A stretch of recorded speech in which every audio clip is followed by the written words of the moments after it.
Clip number 743۔ اس clip میں آپ قرآن پاک کی سورہ کہف کی آیت نمبر 32 سے 35 تک کی تلاوت، ترجمہ اور تفسیر قرآن صراط الجنان سماعت فرمائیں گے۔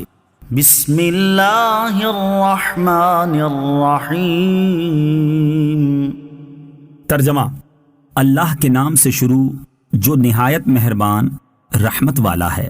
وَاضْرِبْ لَهُم مَّثَلًا رَّجُلَيْنِ جَعَلْنَا لِأَحَدِهِمَا جَنَّتَيْنِ مِنْ أَعْنَابٍ وَحَفَفْنَاهُمَا بِنَخْلٍ وَجَعَلْنَا بَيْنَهُمَا زَرْعًا۔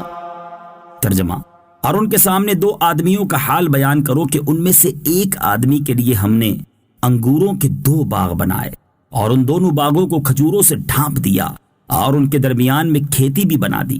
وَاضْرِبْ لَهُم مَّثَلَ الرَّجُلَيْنِ، اور ان کے سامنے 2 مردوں کا حال بیان کرو۔ تفسیر صراط الجنان میں ہے، اس پورے رکوع میں اللہ عز و جل نے 2 آدمیوں کا یعنی ایک مسلمان اور ایک کافر کا حال بیان کیا ہے، اور ہر کافر و مومن دونوں کو دعوت فکر دی ہے کہ اس واقعے میں غور کر کے اپنا اپنا انجام سمجھیں۔ اب اصل بیان شروع ہوتا ہے۔ چنانچہ فرمایا کہ ان 2 مردوں کا حال یہ ہے، ان میں سے ایک آدمی یعنی کافر کے لیے اللہ عز و جل نے انگوروں کے 2 باغ بنا دیے اور ان دونوں باغوں کو کھجوروں سے ڈھانپ دیا اور ان کے درمیان میں کھیتی بھی بنا دی، یعنی انہیں نہایت بہترین ترتیب کے ساتھ مرتب کیا۔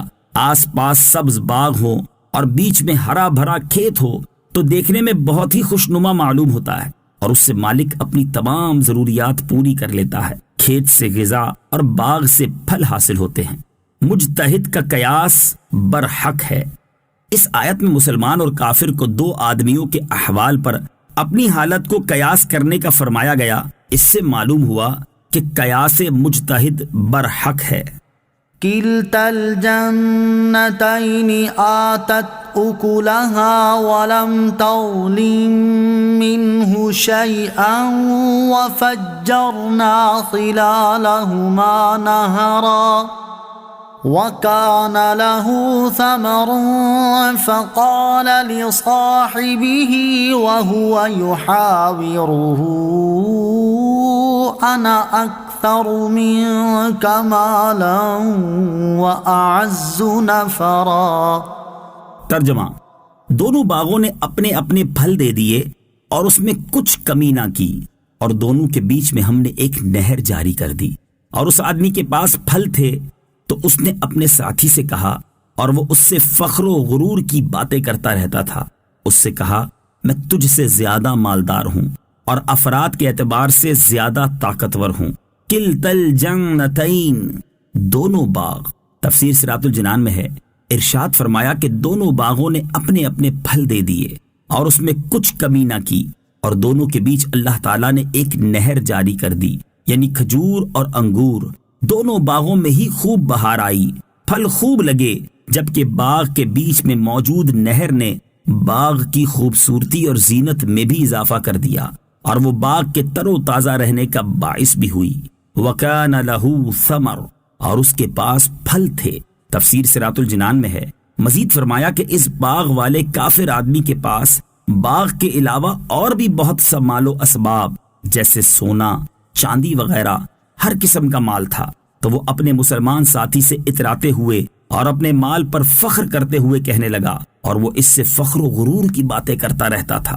کہنے لگا کہ میں تجھ سے زیادہ مالدار ہوں اور افراد کے اعتبار سے زیادہ طاقتور ہوں، یعنی میرا کنبہ قبیلہ بڑا ہے اور ملازم، خدمتگار، نوکر چاکر بھی میرے پاس بہت ہیں۔ اس سے معلوم ہوا کہ شیخی مارنا کفار کا کام ہے اور اللہ تعالیٰ کی نعمت پر حمد الہی کرنا مومن کا کام، اسی طرح مومن کو ذلیل جاننا کفار کا کام ہے۔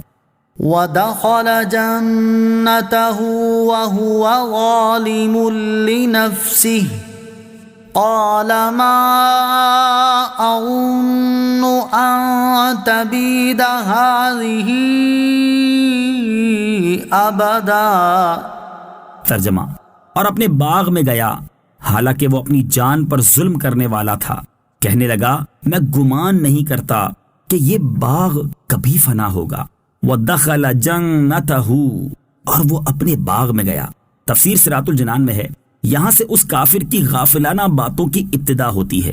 چنانچہ وہ باغات کا مالک مسلمان کا ہاتھ پکڑ کر اس کو ساتھ لے کر باغ میں گیا، وہاں اسے فخریہ طور پر ہر طرف لے کر پھرا اور مسلمان کو ہر چیز دکھائی، اور پھر باغ کی زینت و زیبائش اور رونق و بہار دیکھ کر مغرور ہو گیا اور کہنے لگا، میں گمان نہیں کرتا کہ یہ باغ کبھی فنا ہوگا، یعنی ساری عمر مجھے پھل دیتا رہے گا۔ اس سے معلوم ہوا کہ وہ کافر بھی تھا، ناشکرا بھی اور متکبر بھی، اور یہ بھی معلوم ہوا کہ دنیاوی دولت غافل کے لیے زیادہ جرم کرنے کا باعث ہو جاتی ہے۔